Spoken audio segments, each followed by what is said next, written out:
ملک شام۔ کیا آپ نے اپنے بچوں سے شام اور دمشق کی تاریخ کے موضوع پر بات کی ہے اور انہیں یہ بتایا ہے کہ دین میں اس سرزمین کو کتنا عظیم مقام حاصل ہے؟ آئیے شام کے بارے میں 10 باتیں جانتے ہیں۔ نمبر 1،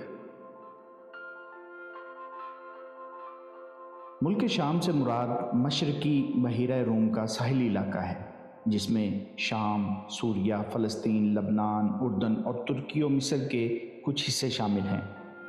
نمبر 2، شام کو الشام یا تو شامہ کی وجہ سے کہا جاتا ہے، جس کے معنی ہے تل یا سیاہ دھبہ، کیونکہ اس علاقے میں بے شمار بستیاں اور دیہات پھیلے ہوئے ہیں جو دور سے دیکھنے پر ایسے لگتے تھے جیسے زمین پر سیاہ دھبے ہوں۔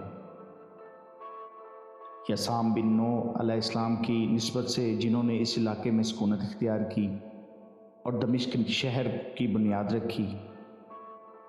نمبر 3، نبی اکرم صلی اللہ علیہ وآلہ وسلم نے شام اور یمن کے لیے برکت کی دعا فرمائی، جیسا کہ حدیث پاک میں ہے، اے اللہ ہمارے شام میں برکت دے، اے اللہ ہمارے یمن میں برکت دے۔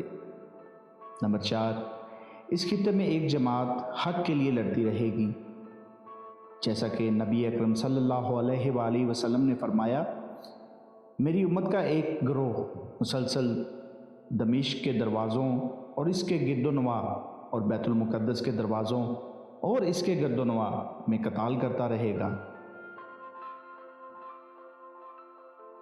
انہیں ان لوگوں کی بے یار و مددگاری کوئی نقصان نہیں پہنچائے گی، جو انہیں چھوڑ دیں گے وہ حق پر غالب رہیں گے یہاں تک کہ قیامت آ جائے گی۔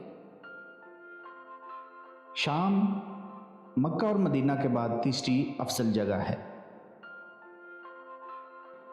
نمبر 6، شام امت کی نبض اور اصلاح کا معیار ہے۔ نبی اکرم صلی اللہ علیہ وآلہ وسلم نے فرمایا، جب اہل شام بگڑ جائیں تو تم میں سے کوئی خیر نہیں رہے گی، میری امت کا ایک گروہ ہمیشہ غالب رہے گا، جو انہیں چھوڑ دے گا وہ انہیں کوئی نقصان نہیں پہنچا سکے گا یہاں تک کہ قیامت قائم ہو جائے۔ گویا اہل شام وہ کسوٹی ہے جس پر امت کی درستی اور خرابی کو جانچا جا سکتا ہے۔ شام کو 635 عیسوی میں سیدنا خالد بن ولید اور ابو عبیدہ بن جراح رضی اللہ عنہ نے فتح کیا۔ دمشق شہر ایک سخت محاصرے کے بعد فتح ہوا۔ رومیوں نے مزاحمت کی بھرپور کوشش کی مگر وہ بے سود رہے، جس کے بعد شام کے علاقے سے رومی سلطنت کا مکمل خاتمہ ہو گیا اور یہ خطہ اسلامی خلافت کا حصہ بن گیا۔ نمبر 7، شام کا قرآن پاک میں کئی مقامات پر ذکر آیا ہے۔ سورہ اسراء میں مسجد اقصیٰ کا ذکر ہے، جو شام میں واقع ہے، جہاں نبی اکرم صلی اللہ علیہ وآلہ وسلم کو مسجد حرام سے لے جایا گیا۔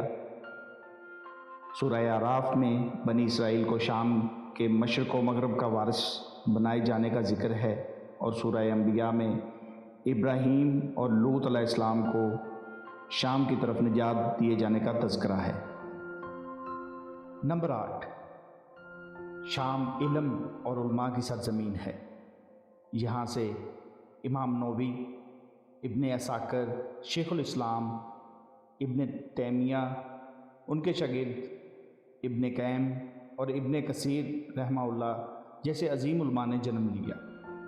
نمبر 9، شام کا قیامت کے قریب خصوصی کردار ہوگا۔ نبی اکرم صلی اللہ علیہ وآلہ وسلم نے فرمایا، اگر وہ دجال میرے ہوتے ہوئے تم پر ظاہر ہوا تو میں تمہاری طرف سے اس کا مقابلہ کروں گا، اگر میرے بعد ظاہر ہوا تو پھر ہر شخص خود اپنا دفاع کرنے والا ہے۔ ہر مسلمان کے لیے اللہ عز و جل ہی میرا خلیفہ ہے، چنانچہ تم میں سے جو کوئی اسے پائے تو اس پر سورہ کہف کی ابتدائی آیات پڑھے، یہی تمہارے لیے اس کے فتنے سے امان ہوگی۔ ہم نے پوچھا کہ وہ زمین پر کتنا عرصہ رہے گا؟ آپ صلی اللہ علیہ وآلہ وسلم نے فرمایا، 40 دن، ان میں سے ایک دن ایک سال کے برابر اور ایک دن ایک مہینے کے برابر اور ایک دن ایک ہفتے کے برابر ہوگا اور باقی دن تمہارے دنوں کے برابر ہوں گے۔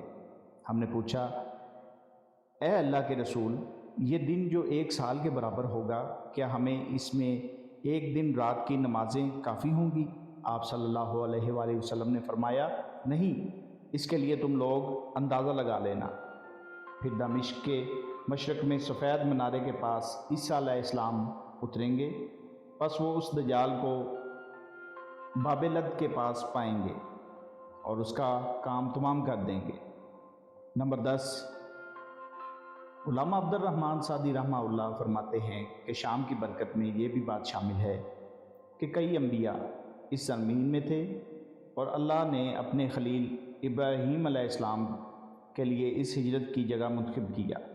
نیز یہاں بیت المقدس موجود ہے جو 3 مقدس مقامات میں سے ایک ہے۔ یہ تمام معلومات ہمیں اپنے بچوں تک پہنچانی چاہیے تاکہ وہ شام کی فضیلت اور اس کی اہمیت کو جان سکیں۔ اللہ آپ کا حامی و ناصر ہو۔ خدا حافظ۔